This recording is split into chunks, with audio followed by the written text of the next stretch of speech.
It's the Mary Celeste. You hear that name and a chill goes down your spine. It's a ghost story, really.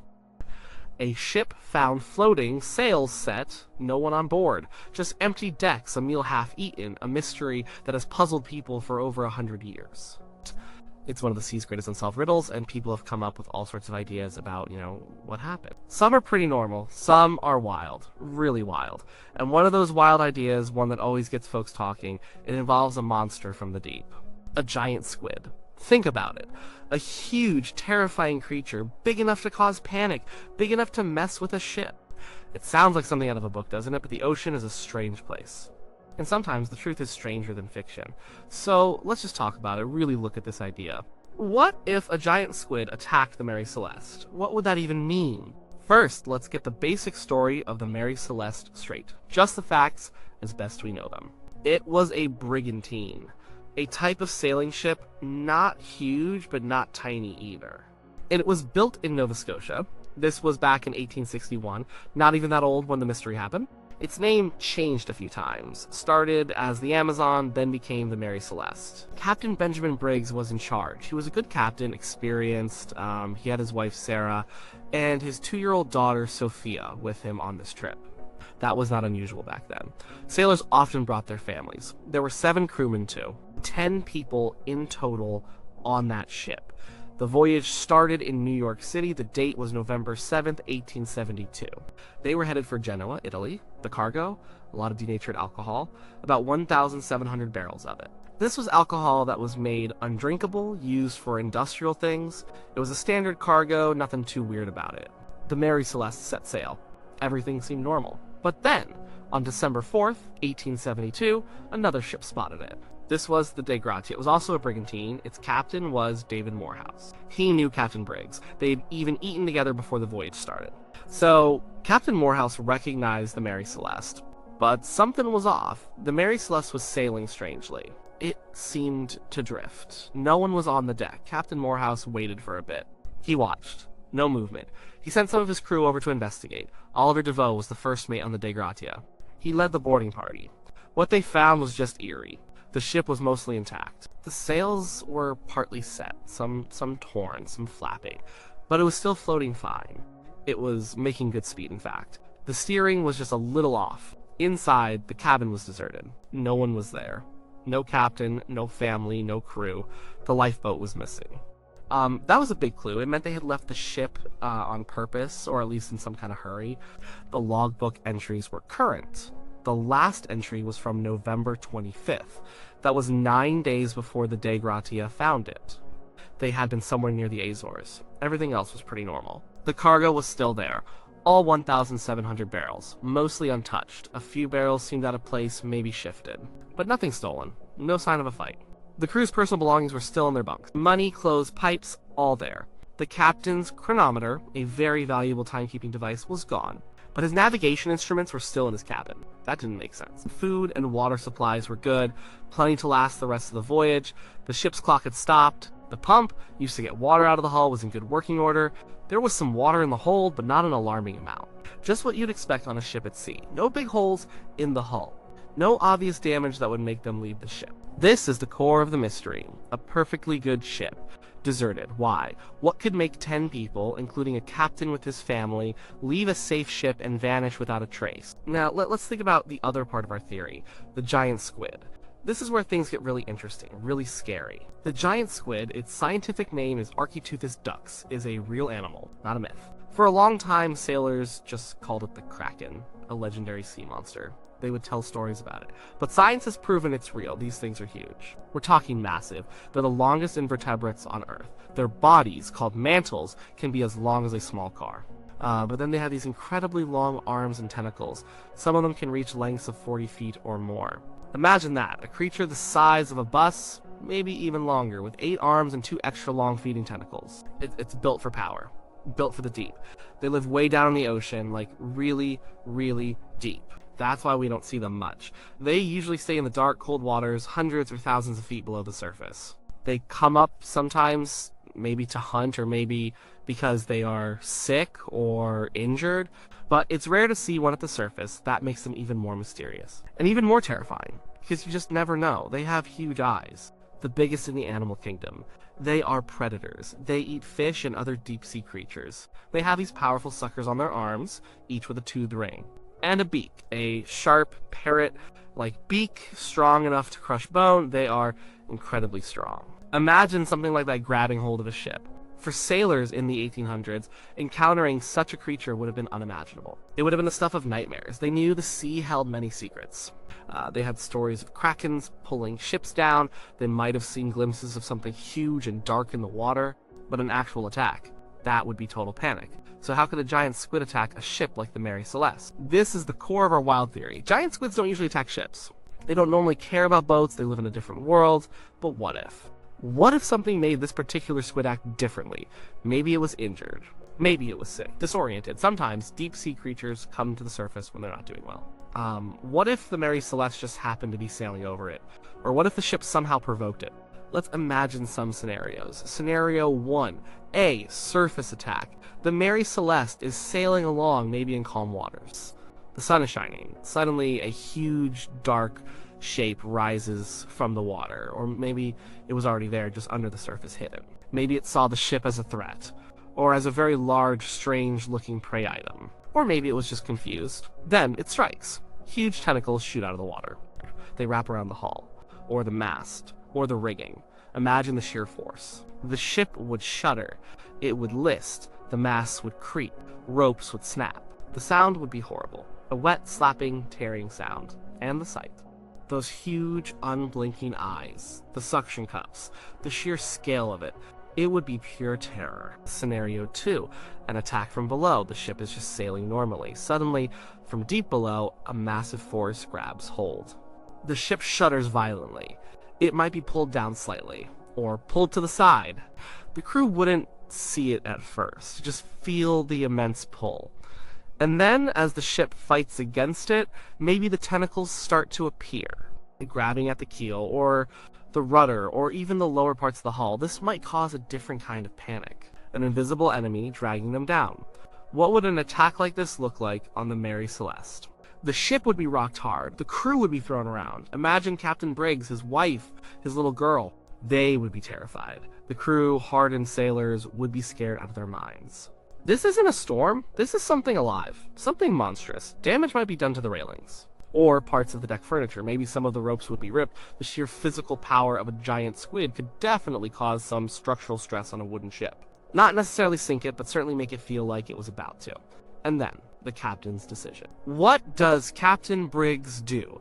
His first duty is always to protect the lives on board. His family, his crew. If he believes the ship is compromised, if he thinks it could be dragged down or crushed or pulled apart, he would order abandonment. Even if the damage wasn't immediately catastrophic, the sheer terror of such an encounter would be enough. No one wants to be on a ship being held by a sea monster, so they would launch the lifeboat, probably in a hurry.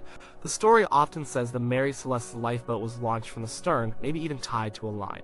The idea being they would wait for the danger to pass, or for the creature to let go, then reboard their ship. This was a fairly common practice for dealing with things like fire or very unstable cargo. But what if the line snapped? Or what if the giant squid, after letting go of the ship, decided to turn its attention to the small lifeboat? A small boat full of people would look like an easy meal to such a creature. That's a truly horrific thought. Now, let's look for evidence, or more accurately, the lack of it, and how this theory might still fit. What was actually found on the Mary Celeste that could support this? There was some damage. Not huge, gaping holes, but there were reports of the ship's rail being splintered. Some ropes were torn, some water was in the hold, not a lot, but enough to make a captain concerned if he thought the hull might have been breached by a strong impact. The axe marks. This is a point of debate. Some reports say axe marks were found on the deck rail. If true, could the crew have been fighting something, trying to hack at a tentacle that had wrapped around the ship? It's a vivid image, a desperate fight against an impossible foe. But these marks might also have been from the salvage crew, or from regular wear and tear. No one really knows for sure. The missing chronometer, and the fact that the sextant, another navigation tool, was left behind. A chronometer is vital for knowing your longitude. If the captain took it, it suggests he intended to come back for the ship or navigate elsewhere. But leaving the sextant behind is odd, unless he was just in a huge hurry, or perhaps he feared the ship was going to go down, so he grabbed the most valuable portable item first. The calm water when the day Gratia found it, that doesn't rule out a squid attack. Squid attacks don't rely on storms. In fact, a calmer sea might make it easier for a squid to approach or for the crew to see it coming. But what doesn't fit? This is where the theory gets tricky. The ship wasn't heavily damaged. No huge holes, no mast snapped in two. The Mary Celeste was a perfectly good ship. It sailed on for days after the crew left. If a giant squid attacked it, you would expect more destruction. The cargo was untouched. This is a big one. If there was a struggle, if the ship was being crushed, you'd think things would be tossed, barrels broken. But they were mostly in place. Personal belongings were still there, valuables left behind. Why? If you're leaving a sinking ship, you might grab some things. But if it was a sudden, terrifying attack, maybe there was no time. No blood, no remains. This is a problem for any theory involving violence or struggle. If a squid attacked, maybe it dragged people into the water, but it's still an absence of evidence. How can the squid theory counter these points? Maybe the squid only briefly held on. It didn't want to sink the ship. It was just a warning, or an exploration, or a confused reaction. It let go. But the crew had already panicked. The fear was enough. The crew fled before catastrophic damage. They saw the monster. They saw the danger. They didn't wait for the ship to be torn apart. They made a quick decision to get into the lifeboat. The calm sea might have been misleading. The attack itself would have created a localized chaos, and after they left in the lifeboat, anything could have happened to them. Let's compare this to some other common theories about the Mary Celeste. Mutiny. Some say the crew rebelled, killed the captain, and sailed off. But why leave the ship perfectly intact with all its cargo and valuables? Mutineers usually want the ship or its contents. And there was no blood, no signs of a fight. Pirates the same problem as mutiny. Pirates want plunder. Nothing was plundered. Insurance fraud. Maybe the captain planned to ditch the ship and claim the insurance money. But why leave his wife and child on board for that? And why not damage the ship more to make it look like a real accident? It doesn't really add up. Psyquake or waterspout? A sudden natural phenomenon could cause panic. A seaquake, an underwater earthquake, could cause a sudden shudder and spray. A waterspout, a tornado over water, could look terrifying, but usually these leave more clear signs of damage or sailors ride them out. And they wouldn't necessarily make sailors leave a perfectly good ship forever. The explosion from alcohol fumes, this is a popular one. The cargo was alcohol. Fumes could build up. A small explosion, maybe in the hold, could scare the crew. But if there was an explosion, why no scorch marks? Why no major structural damage? And if it was just a small, scary explosion, why not try to fix it or put out a small fire instead of abandoning ship completely? Sailors are trained for this. Food poisoning or illness. What if everyone got sick at once? But why take the lifeboat and disappear? Why not stay on the ship and hope for recovery? It doesn't explain the abandonment. Panic due to rough weather. The weather was calm when found, but a storm might have hit earlier. Still, trained sailors usually ride out storms. They don't typically abandon a ship that's still afloat and sound. All these theories, every single one of them has holes. The Mary Celeste, the puzzle with missing pieces. And the giant squid theory is no different. It has its own questions, but that's the nature of this mystery. But let's think about why we even consider something like a giant squid. This is where the wildest sea theories part comes in. The sea is huge, it's deep. Most of it is still unknown to us. We've explored the moon more than we've explored the deepest parts of our own oceans. This vast unknown sparks our imagination. It taps into ancient fears. Sailors have always told stories of sea monsters, krakens, mermaids.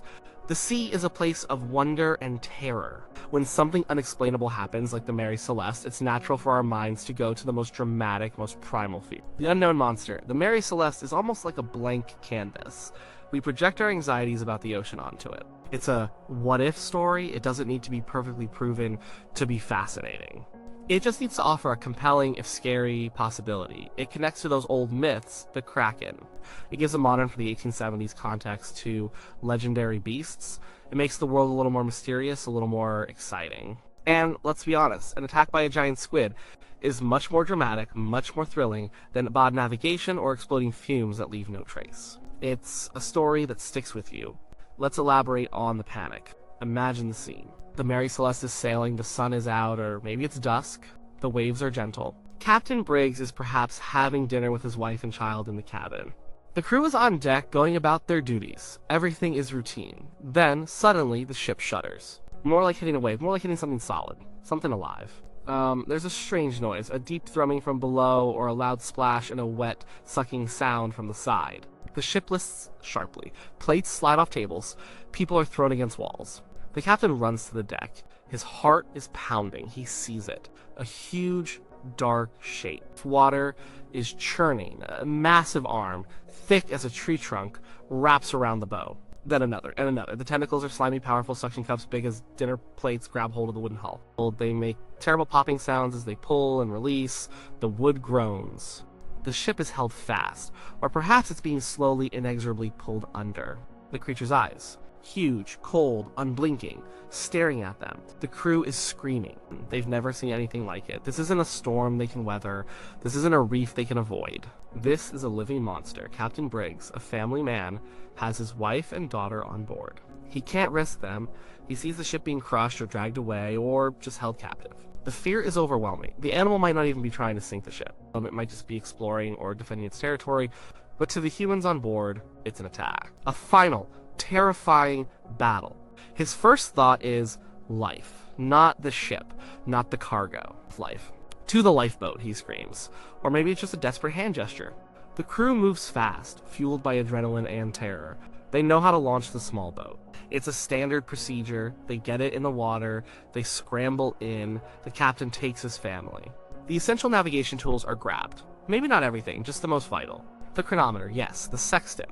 Maybe not if time is of the essence. They attach a line to the Mary Celeste. The plan, get away from the immediate danger. Wait for the creature to leave. Then, once it's safe, they'll climb back aboard. This was a reasonable plan in some emergencies. It's what sailors would do if there was a fire they couldn't control, or an explosion. They'd stand off, wait, then reboard. But what happens next? This is where the tragedy unfolds, according to the squid theory. The small lifeboat is incredibly vulnerable. It's just a small wooden boat on the vast ocean. In Scenario 1. The squid, after letting go of the Mary Celeste, spots the lifeboat. It's full of smaller, squirming creatures. A new target, a new curiosity. Or maybe it feels threatened again. It attacks the lifeboat. A small wooden boat stands no chance against a massive squid. It would be crushed, overturned, pulled down. The crew would vanish into the depths, taken by the monster. No trace, no bodies, just the empty lifeboat, or nothing at all, swallowed by the sea. Scenario 2. The line breaks. Maybe the squid causes it to snap as it moves away. Or maybe the crew in their panic didn't secure it well enough, or maybe a rogue wave hits the small boat.